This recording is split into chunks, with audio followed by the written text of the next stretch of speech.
మద్యం తాగి బండి నడిపే వారికి చుక్కలు చూపించేందుకు పోలీసులు సిద్దమయ్యారు. ఇకపై డ్రంక్ అండ్ డ్రైవ్ కేసులో పట్టుబడితే ఆల్మోస్ట్ కెరియర్ కు ఫుల్ స్టాప్ పడ్డట్లే. పాస్పోర్టు రాదు, వచ్చిన పాస్పోర్టు మీద వీసా రాదు, విద్యార్థులకు కొత్తగా కాలేజీల్లో సీట్లు ఇవ్వరు, ఉద్యోగులైతే వ్యక్తిగత రిమార్కుల్లోకి చేరిపోతోంది.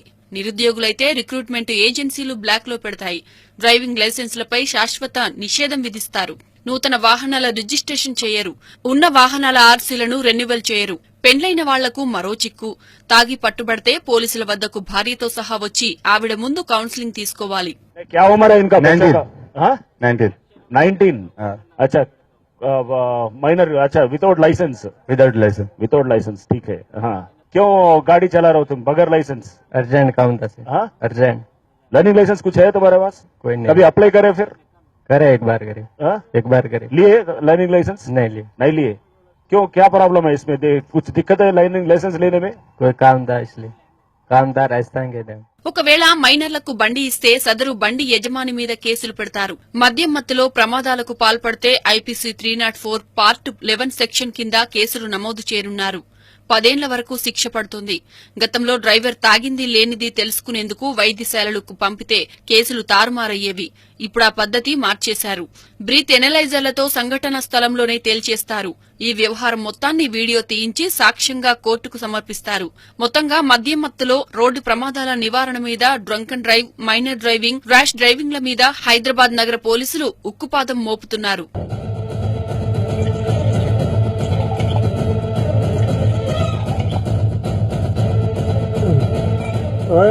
నాకు టైం అయిపోయింది. Okay bye.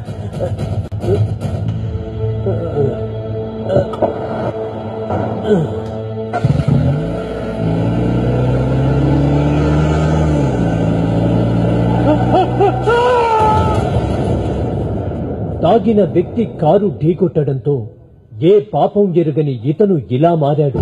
మళ్లీ సాధారణ మనిషి అవుతాడో లేదో తెలియదు. ఇంత ఘోర ప్రమాదానికి గురిచేసి ఆ కుటుంబానికి కన్నీళ్లు పెట్టించిన పాపం ఎవరిది? తను ఏం మిగుల్చుకున్నాడు? తాగి కారు నడిపి కనిపించని లోకాలకు పోయాడు. మద్యం తాగి మైనర్ చేసిన ప్రమాదం బాధిత కుటుంబాన్నే కాదు రాష్ట్ర ప్రజలను కుదిపేసింది. 21 ఏండ్లకు పైబడిన వారికే మద్యం అమ్మాలనే నిబంధనలున్నా పట్టించుకోకుండా ఓ బార్ విచ్చలవిడిగా లిక్కర్ అమ్మడం, పగటిపూటే పీకల దాకా తాగి ఇష్టారాజ్యంగా కారు నడపడం చివరికి ఓ కుటుంబాన్ని కోలుకోకుండా చేసింది. ఈ విషాదానికి మైనర్ ఒకడే కారణం కాదు. మద్యం అమ్మిన వాడి నుంచి మైనర్లకు బండ్లిస్తున్న తల్లిదండ్రుల దాకా అనేక మంది బాధ్యులు. రమ్య ప్రమాద ఘటనతో పోలీసులు ఇలాంటి ఘటనల మీద ఇకపై అత్యంత కఠినంగా వ్యవహరించాలని నిర్ణయించారు. ఇప్పటికే ఉన్న చట్టాలకు మరింత పదును పెట్టి ఈ ఘటనలు పునరావృతం కానివ్వొద్దని దృఢ నిశ్చయానికి వచ్చారు.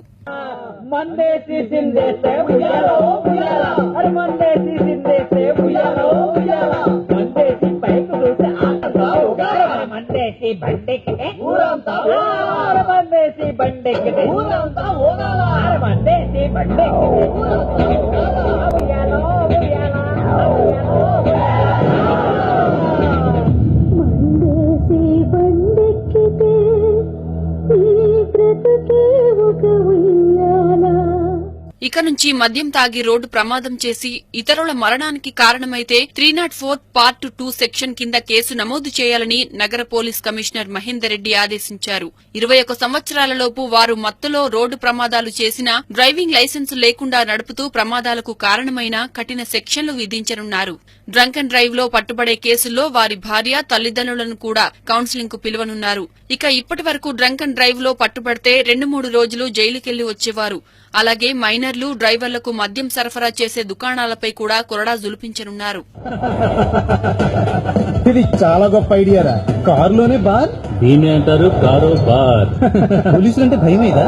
పోలీసులు ఎప్పుడు పట్టుకుంటారు? కారు సరిగ్గా నడపకపోతే కదా.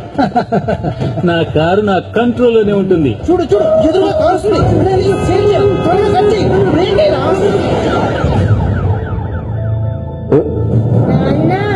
రేపు టీచర్ని కలవడానికి వెళ్ళాలి, గుర్తుందిగా?